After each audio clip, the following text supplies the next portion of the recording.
Yeah, good day. It's Scott Piggin here. I'm the founder and CEO of Wealth Migrate, and I'm here with Bert. He's our partner here in Memphis, and what we wanted to do was to take you through one of the houses. We're in a great suburb here. It's really, really beautiful. I highly recommend you watch the quadcopter to get an idea of the houses. There's the golf course just across the road, which Bert's actually played. Absolutely great course. And Bert, it's awesome to introduce you and to take you, you've got so much experience and knowledge in this market, and I just wanted to share some of that online so that people could see what you do inside to these houses. Oh, sounds great. We'll start on the outside here. You can see this is some of our typical construction. We put a brand new three-dimensional roof. It's got a 25 to 30 year warranty on your roof. So you actually redid the roof, basically? We've redone all the roof. We've repainted the outside. We're still not quite done with this. We still have the landscaping to come in and do.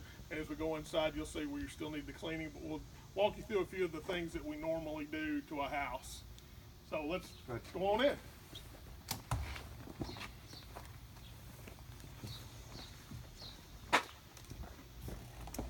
So we're inside here, and again, from our side, I think one of the things that's really important is it's quite hot here in Memphis today, so we dressed for business, and this is not supposed to be a digital studio.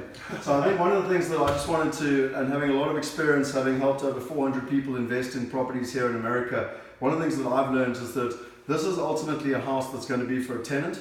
So there's two things that are really important. One is that when you come in, the look and feel is really nice, so that your prospective tenant wants to move in. But secondly, you want robust materials so that you don't have wear and tear. Absolutely. And so just talk us through some of the logic around that. I mean, we've got a ceiling fan here, one on the floor, obviously the flooring. Talk us through some of the logic in terms of, because again, we're investors with an investor mindset. How do we make sure we get the best return? Okay, well, we want to keep everything as low maintenance as possible. And so this was an older ceiling fan, worked fine when we took it down, but more than likely we would have an issue with it in a year or so. So we just go ahead and put up a new ceiling fan. You'll also see like the mini blinds, so people don't have to worry about curtains. So we put up 2-inch mini blinds in all the houses. It just gives it a warmer feel that people want to live in. It gives it a little quality feel, and people like that. You know, plantation shutters and blinds are very expensive. And equally on top of that, that's got much better wear and tear than curtains. Absolutely, do not want to do curtains. And everyone that comes in has different curtain sizes. Absolutely. And all that shit, So we were very fortunate. This house has wood floors. We did not put these down. They were in good shape. We're going to leave them, very high ability to sustain wear and tear. You don't have to replace. We do carpet where necessary, but we don't like to do carpet. Yeah. So I think it's a good idea, at the end of the day, when we talk renovation, it's not necessarily a knock-a-downer type job where we've got to do the entire thing. Absolutely. It's more a kind of fixer-upper where we're going in, we're repairing this type of stuff, we're making it look good, but we're not necessarily doing structural stuff. Although saying that, you redid the roof in this case, so sometimes you've got to go a little bit beyond that. Replace all the wood, anything that needs updating. We check all the electrical, have an electrician go through and check all the plugs and everything to make sure that the electrical's up to standard. Because the worst thing you can do is have a tenant move in and go, this doesn't work, this doesn't work. Because you want a happy tenant. If you keep a happy tenant, you're in good shape. No, 100%. So talk us through, again, we're in the middle of construction here, so it's not finished. But just talk us through, if you wouldn't mind just coming through this side, Jason, in terms of what we're looking at. So we've got, obviously, this is the outside area, we're out into the garden here, and equally this is the kitchen area. Just talk us through, obviously kitchens is an area that I know there's always a lot of focus on, because it's very appealing, specifically to the ladies, and in terms of what it looks like and everything else. Talk us through what you generally do with the kitchen. Okay, usually in a kitchen, we do not furnish any appliances beside the dishwasher. Okay. This one had the appliances here, they work well, we will leave them. Because in Memphis, most people have their own appliances. Okay. So this house was in unusually good shape on the inside, and this house itself, good cabinetry, nice countertops, Delta faucets, which we put Delta faucets in everything. Reason we do that, to have a lifetime warranty. If it goes bad, we box it up, send it to Delta. They send us a new faucet. Okay. So and keep your costs down. In terms of these cupboards and stuff, were they like this? Did you put them in? No, the cupboards were like this. We came and put new pulls. Okay. Just to update it. But the cabinets on this house were in excellent shape. You see, but this is so important, because this doesn't cost a lot of money. No. But it creates the look and feel. That's just at a whole different level. Absolutely. And same thing here. You'll find out that we redo doorknobs and hinges. Okay. And what you'll find out, after a house is 10 or 15 years old, they get paint on them, especially on hinges, and it just gives it a clean, crisp look that looks very clean. Yeah. And that's what people like. Tell me something. How long have you been in the game of fixing up houses, managing and maintaining them? I bought my first house in Memphis in 1986. Okay, so it's effectively 30 years. Yes. Now, I just want to point out that this might be taken for granted, and this might be taken for granted, but that's 3 decades worth of experience, understanding that it's the small details that actually count a hell of a lot, Absolutely. and ultimately get you your long-term return.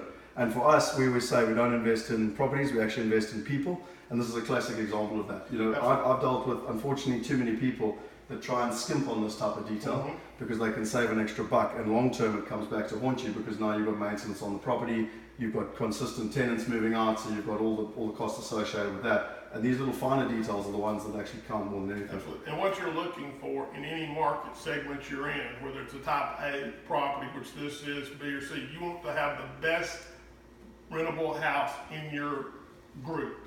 So because if you've got the best rentable house in your group, you get the best tenant in your group or your area. 100%. And I mean, just to clarify, you spoke about a type A. I look like I've just come from the swimming pool here. But this is a 3-bed, 2.5 bath. It's 2,000 square feet, which is roughly 200 square meters. It's $185,000. The rent will be about $1,500. Now, I'm not going to go into all the details. You can get all the cash flow analysis. These guys are incredible with all their numbers so that you can understand the returns. But the thing I do think that's quite interesting is that you can get a 50% loan to value here. There's really a lot of detail you need to understand around the financing, the maintenance provisions that you guys offer, the warranties, etc., etc. But what I found very interesting is they've got a cash-on-cash return here of 9.12%, so just over 9%. That's taking no capital growth into account and no currency devaluation as well. So that's 100% a dollar-based cash-on-cash return from today in terms of what's expected. The other thing that I would like to say is that with Yanni and the team here, from our experience of working with Bert, when he says $1,500, he either gets $1,500 or higher, it's not $1,500 or lower. There's a fundamental difference between a real return and a paper return. Absolutely. So I just want to, Bert, is there anything else in the house that you think would be relevant? If we go through to the bathrooms or the bedrooms? There's a half bath here, and it's just a half bath. And let's walk upstairs. I think we get more. Yep. We have a dining area here for people that would like, to sit with their family. We did put carpet here because it has a wood product down and you cannot put a glue down on this. So it does have carpet upstairs. Any specific type of carpet you use? What we do, there's a quality, it's called FHA grade, and that's what the government requires in their homes. Okay. We use a step over that. Okay. So does this bit give you better wear and tear? Yes. Do you use one standard carpet all the way through your houses? Yes, you're looking at the standard carpet. Okay. And just again from experience, that's really important because unfortunately tenants are stupid sometimes and they drop irons onto carpets and now suddenly you've got to replace it.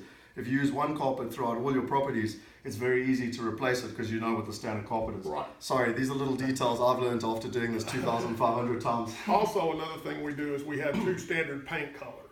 It's either one or the other. It's this sort of grayish or there is a beige color that we use. So we stay with those 2 color paints. We use this grayish color in upper priced house and a beige color in some of the lower priced houses. And sorry, just quickly, you see the little tricks of the trade here because again, you don't want to be running around trying to figure out which paint it is once the kid's drawn on the wall. And then a lot of times because we do that, we don't have to come in and repaint a whole wall. If there's just a spot, we can spot paint, which saves a lot of money for the next tenant when we move in. Yeah. One of the things I want to show you in here is we came in and we refinished all the tub area, the jacuzzi here, and this, it was green, emerald green, which was real big at the time.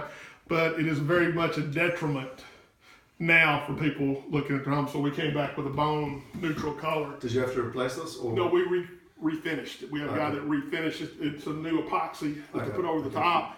It's just like what goes on bathtubs and things like that. So it's very, very durable. Okay. No, great. So, I've certainly found bedrooms and bathrooms and, bathrooms and kitchens are some of the stuff that really appeals to people when they move in. So, having, as an example, a dual basin, having a nice jacuzzi bath and a shower is a big plus for people, basically. Because basically people look at the kitchen, if your wife, what she's going to want, she's going to want the kitchen and the bathroom. And to be honest, as a married man, I know that my house gets decided by my wife. So, that's right. I think what's also important here, there's a nice walk-in closet. Again, it's impossible to be trying to walk around with one of these cameras. One here, got 2 kids in her closet. Oh wow, okay, great. So it's really spacious main bedroom, big bathroom and 2 walk-in closets. Absolutely. Again, Jason, I don't expect to be able to walk around, but just gives people an idea of the feel. And then if they have children, they're right across. You have a bath in the hall. for the kids with 2 bedrooms right here for the kids, and here's their bathroom. So this, just from a Memphis perspective, you know, this is a very good quality house. It's a brick house. What sort of age would this house be roughly? I'd say it's probably 15 to 18 years old. 15 to 18 years. And in terms of size-wise, being about 2,000 square feet, I mean, my experience is that's a nice size house. It's Yes. a big house. It's an average size for this price range in Okay. Memphis, but this is a place where someone who wants Bartlett school districts, which are very big in And Shelby we're County, in Bartlett, and we're in basically. Bartlett, Yep. suburb of Memphis. This is a place where someone would move in for their kids to go to high school. Let's say that they lived out in the county farther out, but they would move in here and stay 4 years while their kids went to high school. Which really brings me on to my last question, which, who is our tenant that's going to be living here? Who is our prospective person or family that we are aiming to, you know, who are they, where do they live, well, not where do they live, but where do they work? Basically here, it will be a man and a wife with two kids that are trying to get their kids into Bartlett school, whether it's high school, elementary, middle school. Is that one of the better schools in Yes. Memphis? Mhm. Okay. And they'll have a job locally, like in Bartlett, driving FedEx truck. FedEx is our largest employer with over 30,000. Okay. And there's also over 500 transportation companies here, trucking companies, 5 major rail lines, and 2 barge companies. So very much, you know, from what I understand, it very much fits our model, which is to go for middle income mom and pop with 2 kids. Yes. Because they're very stable. Yes. There's a lot of them. You Yes. know, we don't like to go super top end because the yields don't make sense. Right. We don't like to go right down to the bottom because the riffraff causes Right. too many maintenance problems, Absolutely. basically. So this is very much in that mid sector. Yes, sir. Okay, It sure is. excellent. Thanks very much. All right. Awesome. Thanks. Thanks. Cheers. Yes.